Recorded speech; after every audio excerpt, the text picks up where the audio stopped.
What's going on, guys? We are back for another video, and in this one we're talking all about setting goals for your side hustles. So if you guys are new to the channel, my name is Ben, and I've been building up different side hustles for the last 4 or 5 years, whether it's e-commerce, print on demand, YouTube, and a bunch of other things that I've tried out on the side. In this video today, though, we are talking specifically about my approach towards setting goals. So I'm going to break this into 3 different parts. In the first part, I'm going to share with you guys kind of my mental framework and my approach towards goal setting and how that's changed over time. And then in the second part of the video, I'm going to share with you guys the tools and systems that I actually use to approach my goal setting. And finally, at the end of this video, I'm going to share with you guys my goals for 2021 for print on demand, YouTube, and just all of the various things that I have going on. So as always, check the description down below for timestamps, but let's go ahead and hop right in. So I've been a big goal setter for a while now, but the process I've taken and kind of the approach I've taken has definitely changed over time. So in the old days of me setting goals, I normally found that my goals would fall into kind of one of 3 buckets. Number 1 being that they'd be unrealistic, way too big, audacious, and really just not something I could achieve at that point in time. Number 2 is I would set way too many goals, and then I wouldn't sit down and actually budget out time to achieve them or work towards them. And finally, the 3rd bucket is that I would oftentimes focus my goals on things that really were out of my control. Oftentimes this is some kind of monetary value, you know, a dollar sign, like I want to make X amount from my side hustle or my full-time job or whatever it is. Now, the problem with this is that when we focus on goals in this way, we lose a little bit of control over the outcomes. And when we set these goals, we're making these little commitments or promises to ourselves. So every time that I was not achieving a goal or target I had, I feel this little sense of letdown or disappointment. Now, over time, I refined this process, and obviously this is going to be different for everyone. So the important thing here is that the more you track your goals, the better understanding you'll have of what works for you and kind of where that right balance is. Now, the way I set goals today is a little bit different. So there's kind of 3 big lessons or realizations I've had. Number 1 is that I now look at goals as if they're more of a guide or a compass, but it's not a hard goal that I have to achieve, although it would be nice, right? It's more of a guide to say, hey, this is the direction we're heading in, but if you don't hit it, that's okay. We can adjust course along the way. Number 2 is that I focus all of my goals on things that I can control, that I have power over. And so the old Ben would have set a goal like, I want to achieve, you know, the milestone of hitting 100,000 subscribers on my YouTube channel. The new way that I would have focused on that goal would be to say, I want to publish 1 new video every single week in 2021. And what that does is it allows me to kind of set this goal that I actually have control over and kind of take that power and responsibility back. And I know that by setting this goal, the byproduct might be that I get more subscribers or whatever it may be. But the point is that I've set a goal I do actually have power and control over, and it's much easier to break that down and actually, you know, work towards it. Now, the kind of caveat to this, and the thing I want to point out, is that it is okay to have other desires, you know, that are goals maybe that you have that are not directly within your control. You know, again, for me in the early days, a lot of it was tied around some kind of dollar figure that I wanted to make from my side hustles or something like that. It's okay to have those feelings and thoughts. The point is to then take that and break it down into some kind of actionable goal that you can control, right? Now, the 3rd thing and lesson I've kind of realized over the last few years of doing this is to sit down and actually budget out time to work towards things. So break it down, take baby steps, work backwards, and we'll show you guys in a little bit here how I do this. But sit down and actually allocate the time to how you are going to achieve these goals. So with all of that stuff being said, goals are great, but they're kind of meaningless without the system. So we're gonna hop into the computer screen now, and I'm gonna show you guys the systems and kind of the process that I use. So systems are going to help you stay consistent and also kind of stay accountable to yourself. So the more often that we actually are tracking our goals, as we talked about earlier, it's going to keep our goals kind of at the top of our mind, and we're much more likely to actually make steps or efforts towards achieving them on a daily or weekly or monthly basis. And so that's what I love about having some sort of system in place. Even if you're not using it every single day, that's okay. Just having something that you're tracking and kind of monitoring every once in a while is going to be a big help for you guys. So I find that for me, the most kind of effective thing to do here is to look at things on a 12-month, 1-year time horizon, because if we go any further out than that, you know, it becomes kind of a gray area. As we saw with 2020, a lot can happen in a year. So by looking at the 1-year time horizon, I can set goals for my year and then work backwards to kind of break them down. So I'm going to show you guys this template, and I have to give credit to where I kind of figured out this template and how it works for me, but I found a blog article on, I don't know if I'm pronouncing his name right, but Nate Ellison or Eliason's blog. I'll put a link to it down below in the description, but it breaks this down. So I have kind of graduated over the years. I started by just doing my goals on pen and paper. Then I moved to doing them in Evernote. And then now within the last 6 months, I've actually migrated over to Notion, and then also still use pen and paper. So now I kind of use both. And this is really how this breaks down. So I start at the annual level. So this is again, not my real goals, but these are just some, fake ones I've kind of put in here.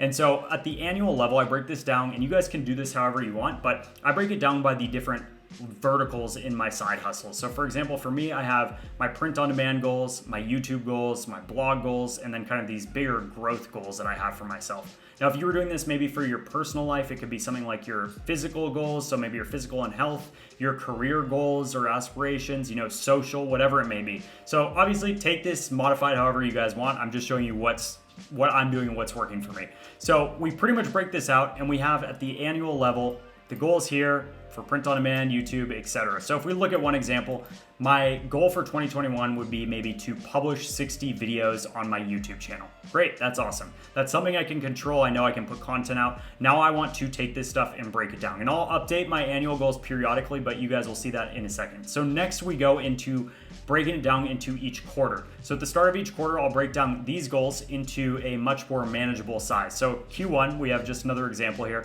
Very similar template, but there's a few differences. So again, these are broken down into the different verticals.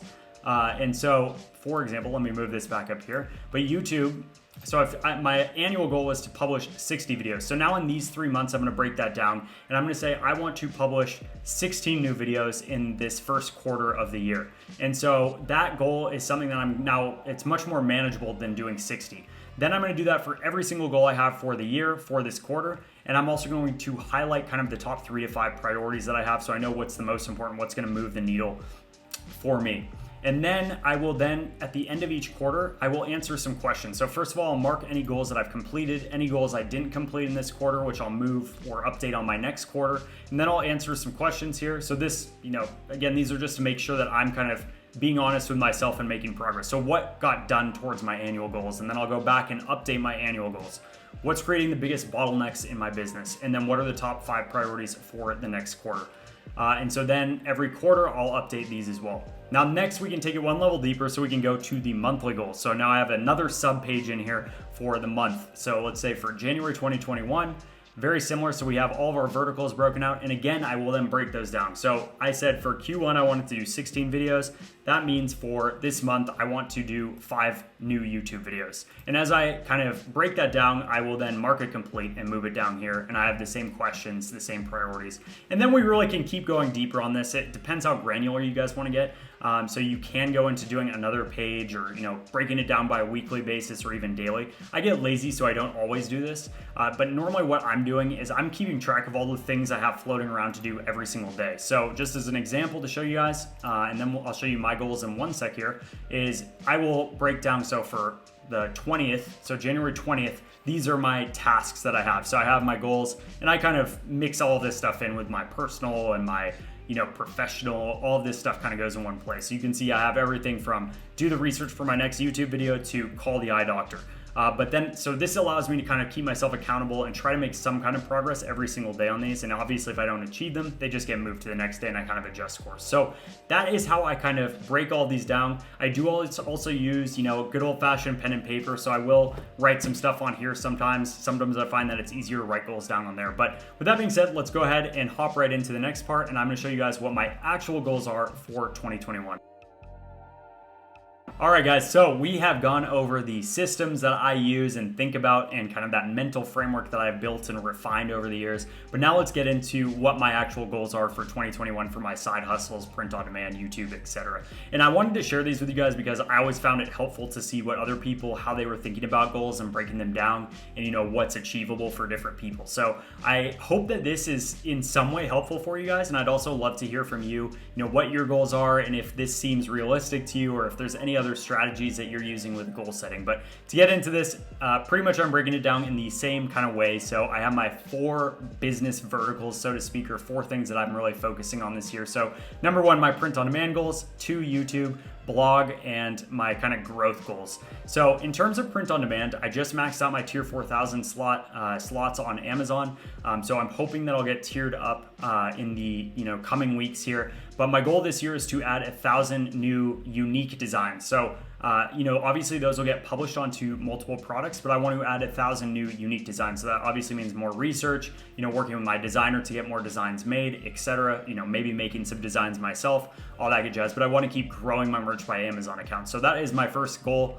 My second goal is with Etsy. So right now I have one store on Etsy and it's selling only t-shirts and it's a general store, so tons of different niches. But I want to open 2 more stores on Etsy. So probably one for coffee mugs and maybe one for wall art or something else. So that I can take my designs and then put them in those stores and just see how those perform. So a big focus of this year for me is kind of expanding my print-on-demand business and taking it onto different platforms. So with that being said, the next goal is with Seller Central, so Amazon.com. So separate from Merch by Amazon, my background is actually in Amazon FBA. So one big thing I've been dying to do for a while is put my print-on-demand products on Seller Central, and obviously, put them on things like coffee mugs, which currently Merch by Amazon doesn't offer. And so I think this could be a good opportunity to expand onto obviously the biggest e-commerce platform in the world and take advantage of the designs I already have. So my goal is to add 500 product listings to Seller Central. So next, I want to expand onto all of the other print-on-demand sites. So my goal is to get 500 unique designs onto Redbubble, Spreadshirt, Society6, TeePublic, and Zazzle. So obviously this is going to take a lot of time. The nice thing is I already have done a lot of keyword research when I went through my Merch by Amazon process. So I'm kind of just going to be taking, some of that research and the work I've already done and just translating it over to those other websites. And finally, for print-on-demand goals, my last one is with KDP. So in the past, I created 850 low-content journals. They're really, really poor quality, and so my account is very, very slow. I think it only maybe makes like $10 or $20 a month. So my goal this year is to get back into KDP and create about 500 new, really high-quality, low-content notebooks. And obviously, along the way, I will be recording content about all of this stuff. So that's it for my print-on-demand goals. For YouTube, very simple. I just want to get more consistent and publish 1 to 2 videos a week, every single week. So 60 plus videos for the year this year. So that is my YouTube goal.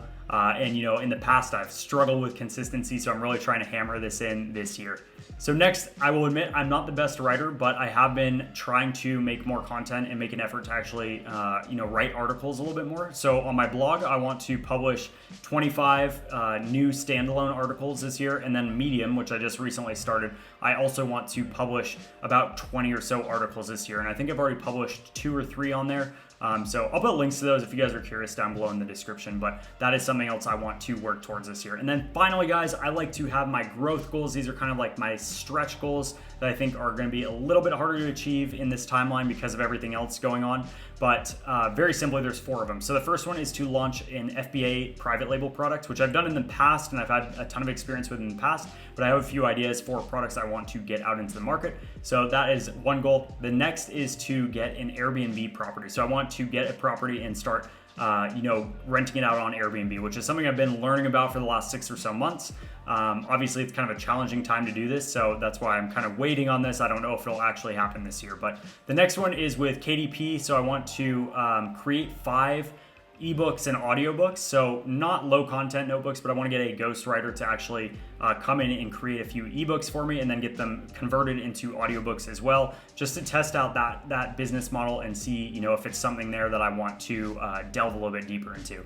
And then finally, the last kind of goal for me, and this is something I've always done, but it's to have kind of a learning goal and just challenge myself to learn some new skills. So I recently have been using Skillshare quite a bit, and so my goal is to take at least 1 course per month on Skillshare, just around topics that I find interesting, etc. And I'm taking notes on these and all this stuff as I go. So that's it for my 2021 goals. And with that being said, I hope that you guys kind of found some value in this somehow, and maybe pulled a few things out that'll help you with your goals. But let me know, as always, down below in the comments, what things you guys are looking to do and accomplish in 2021, and if there's anything else that you guys have found really useful when it comes to setting goals. I'd love to hear from you. But with that being said, until next time, I appreciate you guys stopping by and watching this video. Cheers.